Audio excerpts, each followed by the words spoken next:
Recently, the daughter of Pastor Ron Kelly, Julie Kelly, posted a statement about the issue of her father on Facebook, and we shared that statement here some time ago. Now, her brother, David Kelly, has also posted a statement or a letter about her father's issue on Facebook. And friends, we are going to look at what David Kelly posted on Facebook. But before we do that, I would encourage you to subscribe to this channel and hit the notification bell so that you don't miss any of the videos that we publish. Now, on 24th December 2024, that is this year, I think yesterday, David Kelly posted this on Facebook and said, "A letter about my dad, Pastor Ron Kelly, getting fired." That's the title of the letter. Well, let's continue. To the people first, to Jim Mitchell and the Michigan Conference of Seventh-day Adventists second. The only thing necessary for the triumph of evil is for good men to do nothing. I don't want that to be me, so here I am with you now. I intend to be as respectful as possible in this letter, but I am not going to mince words. Beating around the bush helps no one. My dad has spent 35 years as a fierce defender of the Adventist Church and all of the pastors and leaders within it, including Jim Mitchell. It was frustrating at times how strongly he stood for them. You were never allowed to say negative things about them, period. There was never a question of whether Dad had the church's back or his fellow pastors' back. Never. I listened on the phone. I couldn't be there in person as Jim Mitchell attempted to deceive the village church to their face in the Sunday meeting, December 8. Here were the lies. Lie 1. Ron Kelly can still work in Michigan. Truthful translation.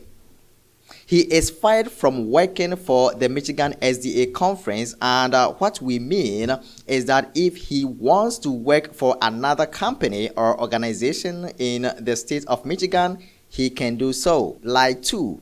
We never said you couldn't have the insurance for the new building until Conrad Vine was removed from his church offices. Truthful translation. I don't believe we ever said these exact words, but this is precisely what we meant. Go watch the village elders stand up on Sunday in complete agreement on this. In the court of law, you place your hand on the Bible and swear to tell the truth, the whole truth, and nothing but the truth. The truth is simple. These other qualifiers are included for when people try to be deceptive in a court of law without actually perjuring themselves. The whole truth. This protects us from lies by leaving things out. Nothing but the truth.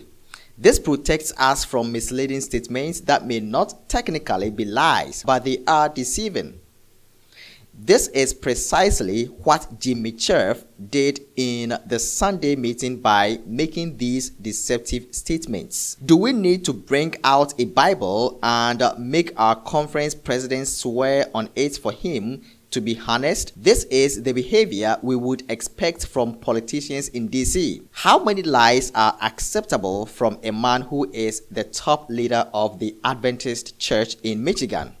I think 0. I could go on about the appalling process and many other items, but others have already done a good job covering these. My point is that even by the world's standard, these men are out of line. Why do we need to break out the world's standard of right and wrong to make a case? They have attempted to cripple a church that was thriving and doing God's work.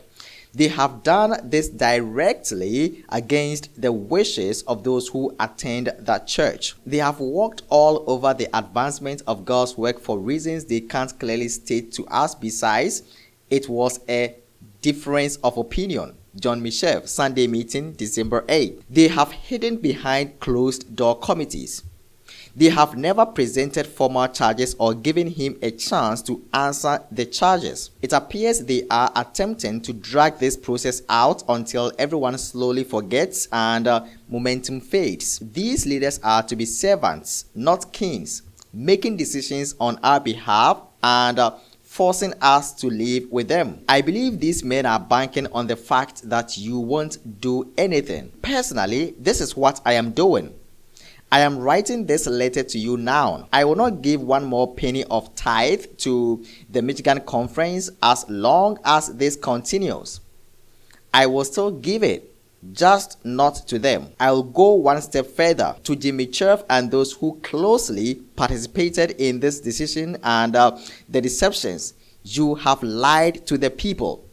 You have attempted to cripple a church doing God's work directly against the people's wishes. Do one of the following: apologize publicly, ask for forgiveness, admit your wrongdoing, and change your ways. Step down and allow someone else to lead. My dad is not perfect, but he has always had courage and integrity in working with conference leaders. If you are reading this, take action.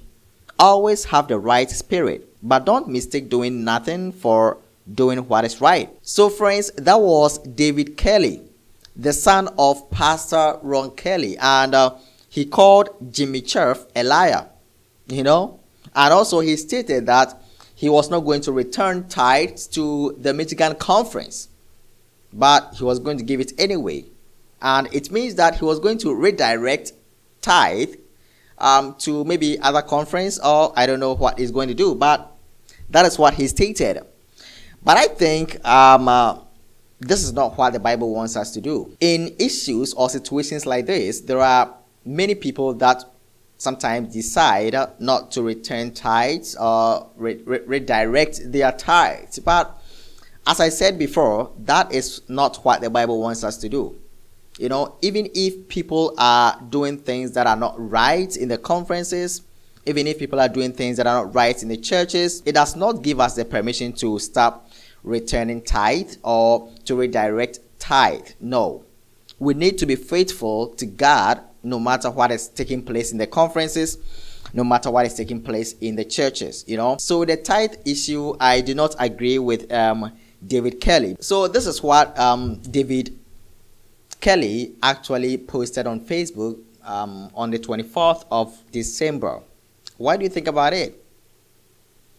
Let me know what you think about what he posted in the comments. Personally, I think this issue of Pastor Ron Kelly must stop because it is affecting the church, especially the Village SDA Church. It is affecting some of their programs. It is affecting the church, friends. It is. And the mission of the church is actually being affected. So, Lord have mercy. Lord have mercy. Let's keep praying. Let's pray for the church. Let's pray for the leaders of the church. Let's pray for everybody. Let's pray for one another because the devil is actually working hard to bring division in the church.